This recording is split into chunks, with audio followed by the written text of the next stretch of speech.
بسم اللہ الرحمن الرحیم۔ السلام علیکم ورحمۃ اللہ وبرکاتہ۔ آج ہم ڈسکس کریں گے کرمنل لا، اور کرمنل لا میں ہم ڈسکس کریں گے پاکستان پینل کوڈ 1860 کے سیکشن 284 کو۔ سیکشن 284 ڈیل کر رہا ہے negligent conduct with respect to poisonous substances, زہریلے مواد سے متعلق لاپرواہانہ طرز عمل۔ اس کی بیئر ٹیکسٹ کو ریڈ کرتے ہیں۔ whoever کوئی بھی ہو سکتا ہے، ڈز کرتا ہے، with any poisonous substance کسی بھی زہریلے مواد کے ساتھ، any act کوئی بھی کام، in a manner اس طریقے سے، so rash برا یا جلد باز، negligent لاپرواہی یا لاپرواہانہ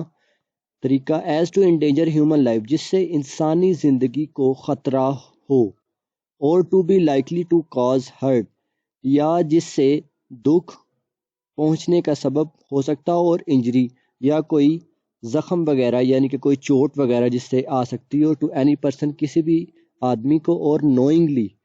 جانتے ہوئے، اور نیگلیجنٹلی یا لاپرواہی سے، omits to take such order with any poisonous substance in his possession یعنی کہ کسی آرڈر کو لینے سے منع کر دے جو کہ کسی پوائزنس سبسٹانس کے حوالے سے ہو، اور وہ پوائزنس سبسٹانس اس کی پوزیشن میں ہو، اس کے دست قدرت ہو، as is sufficient to guard against any probable danger to human life from such poisonous substance۔ اور یہ جو اس نے omit کیا آرڈر کو، وہ آرڈر ایک sufficient ہو اس کو کہ وہ اس جو پوائزنس سبسٹانس کے حوالے سے لوگوں کو ایک بہتر طریقے سے لوگوں کو بچا سکتا ہو، یعنی کہ محفوظ کر سکتا ہو۔ گارڈ سے مراد محفوظ کرنا۔ اس سیکشن میں اصل میں جو بات ہو رہی ہے وہ ایک ایسے سبسٹانس کے بارے میں ہو رہی ہے جو کہ پوائزنس ہے، یعنی کہ جو زہریلا ہے، جس سے لوگوں کی زندگیوں کو خطرہ لاحق ہے، as to endanger human life. اب یہ جو لوگوں کی زندگیوں کو خطرہ ہے، یہ نوئنگلی بھی ہو سکتا ہے اور نیگلیجنٹلی بھی ہو سکتا ہے۔ ایک تو اس سے کیا ہوگا کہ ہرٹ ہوگا، یعنی کہ دکھ، لوگ اس سے بعض اوقات ہوتی کوئی ایسی پوائزنس سبسٹانس ہوتا ہے جس کی وجہ سے آپ اپنے جو مینٹل آپ کا جو ایٹماسفیئر ہے وہ ڈسٹرب ہو جاتا ہے، جس کی وجہ سے آپ کسی ڈیزیز کا شکار ہوتے ہیں، انجری کوئی، جس طرح آپ ایسڈ وغیرہ ہے، اب وہ کسی کی اگر باڈی پہ پھینک دے تو اس کی وجہ سے اس کی باڈی کا اسٹرکچر میں ڈیفارمیشن ہو جاتی ہے، جس کی وجہ سے وہ باڈی ڈیفارم ہو جاتی ہے، اس کا اسٹرکچر چینج ہو جاتا ہے۔ لوگوں کی آپ نے دیکھا ہوگا اسکن وغیرہ جل گئی یا کوئی اس طرح کا سبسٹانس ہے۔ اب اسے آرڈر دیا جا رہا ہے کہ اس سبسٹانس کو اس نے یوز کیسے کرنا ہے، لیکن وہ اس کو اس طریقے سے استعمال نہیں کرتا۔ جتنے بھی ہمارے پاس فارماسسٹ ہوتے ہیں، جو لوگ فارماسیوٹیکل انڈسٹری سے ڈیل کرتے ہیں، جو کسی فیکٹریز جو کہ کیمیکل سے ڈیل کرتی ہے، ان کو ایک مینول دیا جاتا ہے، ایک کتابچہ دیا جاتا ہے جس کے اندر بتایا گیا ہوتا ہے کہ اس سبسٹانس سے ریلیٹڈ آپ نے کیسے ڈیل کرنا ہے، اس کو کیسے آپ نے لوگوں کی بھلائی کے لیے یوز کرنا ہے، اور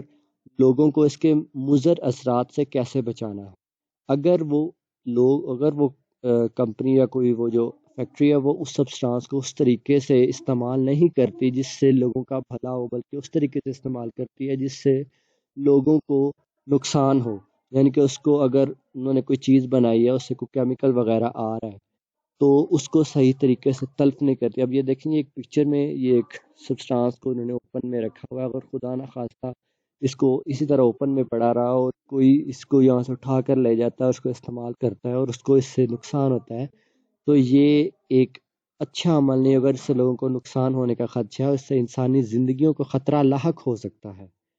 اس لیے جو بھی پوائزنس سبسٹانس ہے اس کے حوالے سے کبھی بھی کوئی بھی لاپرواہانہ عمل کسی کی جان تک لے سکتا ہے۔ اس کے لیے اس کی روک تھام کے لیے اسٹیٹ نے پنشمنٹ رکھی ہے، اور وہ پنشمنٹ یہ ہے کہ shall be punished with imprisonment of either description for a term which may extend to 6 months or with fine۔ کیا ہے سب سے پہلے کہ 6 ماہ تک قید ہے، اور with fine۔ اب اس کے ساتھ یا کیا ہے، فائن، یا تو آپ کو 6 ماہ تک قید ہو، 6 ماہ تک، 6 ماہ سے زیادہ نہیں ہو سکتی، 6 ماہ سے کم ہو سکتی ہے۔ فائن کتنا ہوگا؟ 1000 روپیز، یہ لکھا ہے 1000 روپیز سے کم فائن ہو سکتا ہے، 1000 روپیز سے زیادہ فائن نہیں ہو سکتا۔ اور ود بوتھ، یا کیا ہوگا کہ آپ کو 6 مہینے تک فائن بھی ہوگا اور 6 مہینے تک قید بھی ہوگی اور 1,000 تک فائن بھی ہو سکتا ہے. یہ کورٹ کی ڈسکشن ہے کہ وہ آپ کو کتنا فائن اوارڈ کرتی ہے اور کتنی imprisonment. Thanks for watching and please click subscribe button and please note this disclaimer.